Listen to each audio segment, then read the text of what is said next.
Senator Davey. Thank you very much, Acting Deputy President. And how did we get here? I mean, how did we get here at this moment when everyone is shocked and amazed at the actions of the CFMEU? How can we be shocked and amazed when we know that this has been happening for years? We have known that the CFMEU was out of control for years. While the Australian Building and Construction Commission was in existence, it ran 35 court actions against the CFMEU. Not because they were biased, as has been claimed by those on the other side, but because the CFMEU were aggressive, intimidated people in the workforce, disrupted the workplace, discriminated, boycotted and practised unlawful conduct.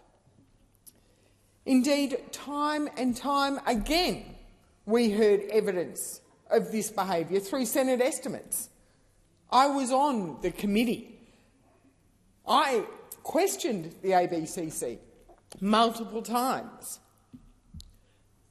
And despite knowing this, and despite having the evidence through Senate estimates and through the courts, what did Labor do when they got into government? They abolished the ABCC. What did they do to protect workers, to stamp out workplace bullying? They abolished the ABCC. That's right.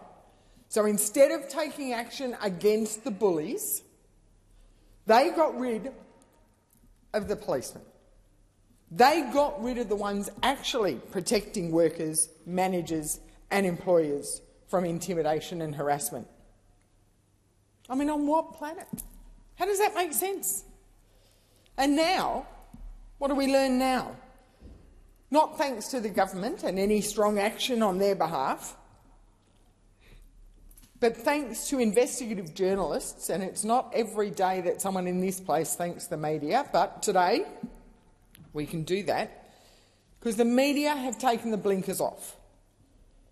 Through their investigations, we learn that the actions the ABCC took were right and legitimate. We learn that the CFMEU has done all that they were accused of doing by the ABCC and found guilty of doing by the courts, but we also learn they've got involved in organised crime. They've employed bikies to intimidate and harass people. They've decided the $19 million in fines that they racked up since 2016 is just the cost of doing business. Imagine that. $19 million of members' money. Members who are largely blue-collar workers, who have paid their union dues, supposedly because they want to work in a safe and respectful environment,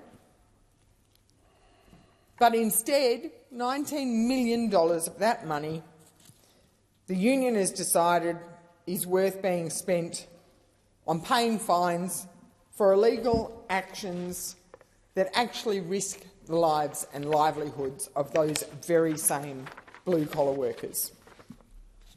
Take, for example, the report on the ABC yesterday from a health and safety worker who was sworn at, threatened and physically abused for trying to do his job. A health and safety worker. I thought unions were all about protecting the safety of the workplace. I guess only if the inspections are done by one of their own. And when I say one of their own, I mean one of the CFMEU, because we've also seen reports recently of CFMEU members bullying and harassing members of other unions. How's that for solidarity? And despite all this evidence of a union out of control, despite all the fines applied by the courts, so not the ABCC, but by the courts, found guilty in the courts, and despite the CFMEU continuing to be found in breach even after the abolition of the ABCC, With all that guilt, proven guilt of bullying, harassment and intimidation, Labor came to government and took action to protect the bully. And now the bully's been outed, now that it's not just the courts showing exposing the bully, now the bully's been exposed in the public domain, what do Labor do now? They feign outrage. We had no idea, they claim. Where were you during Senate estimates? But the veil is very thin. Just this week, Jennifer Hewitt, in an excellent column in the Financial Review, said, and I quote, "The shock evinced by Labor governments at the crime, corruption and thuggery alleged in the construction industry surely deserves a special prize for acting," end quote. And I agree. And now the new minister, who it's remiss of me, I've failed to congratulate him on his promotion, but now I understand why he dropped the ball in the last 6 months on his previous portfolio of emergency management, why we're still waiting to see the results of round 2 of the Disaster Ready Fund, because he clearly was too busy auditioning for his current job. He spent the last 6 months auditioning for that job that he's eyed for years, for his dream job, to be Minister for the Unions. Minister to deliver for the unions, for Labor's largest funders. And now he finds himself having to look like he's cleaning up a mess of Labor's own making. But the way he's drafted this legislation, as long as he looks like he's doing it, it seems to be good enough for him. Because what else has he done? He seeks to appoint blame on employers. In some reports that we've seen recently, Minister Watt has said that for every bribe paid, there had to be someone paying it, so we should look at them. What?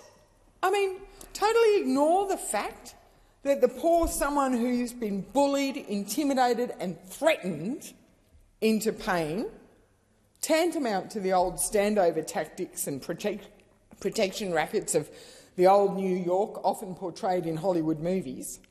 You know, the poor bodega owner who either pays for protection or gets vandalised and traumatised on a weekly basis. So Watt is saying that the bodega owners are at fault for paying for that protection.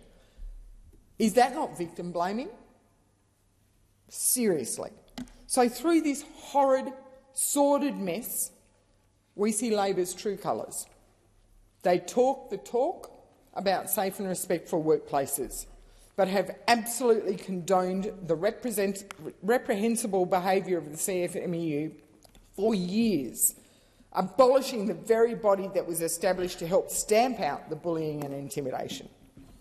They talk the talk about supporting victims and whistleblowers while attempting to shift blame onto them. And then, with this bill, we also see, and like so many other actions they've done during this term of government, they talk the talk on transparency while ensuring everything is cloaked in a veil of secrecy. Because, yes, while this bill does propose appointing an administrator to come in and clean up the mess that is the construction arm of the CFMEU, there is no transparency. There is no requirement for said administrator to have to submit progress reports. There is no public accountability. How will we, in this place, and indeed how will the public know that the administrator is actually being effective? How do the public have any confidence that the CFMEU, after the up to 3 years of administration, will be released as a straight, well-functioning union that prioritises workers above intimidation and harassment? And, as has been common practice of this government, they're demanding that this very hastily drafted bill be passed forthwith, without adequate time for scrutiny, without inquiry, but at least we are currently having debate. And despite this haste, we are applying our scrutiny to this bill. And in the short time that we have had the bill, we've already identified some really key flaws, and we will be proposing amendments.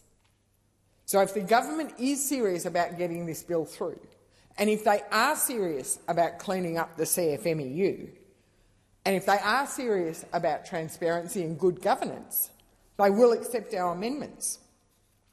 Because our amendments make this bill and the administration process more accountable and more practical. For example, our amendments will return transparency to the process. We will make the process fit the rhetoric. We want to ensure the administrator provides written reports to Parliament. We need to be able to see the progress being made. We'd like to see the administrator appear before Senate estimates so they are accountable. There should be clear KPIs, a clear objective statement that the administrator must achieve before the administration can end. Because currently the bill establishes an administrator only for up to 3 years. I mean, it's taken decades for the corruption to set in. It may take longer than 3 years to clear it out. But, and under this bill, the minister can end the administration at any time, with no defined achievement that the administrator must make. So you want us to leave in the hands of the union's key champion in Minister Murray Watt to decide when the administration can end. So when the media circus has moved on, when union thuggery is no longer on the front page, when the public's attention is turned to the next headline, maybe after the day after the next election, if, and I hope it doesn't happen, but if this government is returned to power, Minister Watt can quietly determine, job's done, nothing to see here, pick up the phone, thanks administrator mate, your job's done, we don't need you anymore, off you go, you can go home. Meanwhile, we here in this place and those watching on at home will have no idea whether anything has actually changed. If this bill is not amended, that could be the outcome. And if that happens, how long will it be before there is a return to the thuggery, before the bikies are put back on the payroll, before the standover tactics return to the construction industry, and before again we are faced with lengthy delays and cost blowouts because of union thuggery? And because if all of that happens, you know there won't be an Australian Building and Construction Commission to monitor and watch over and take action against such practices.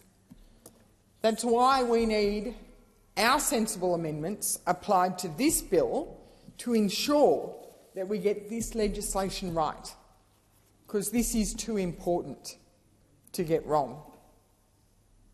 Thank you.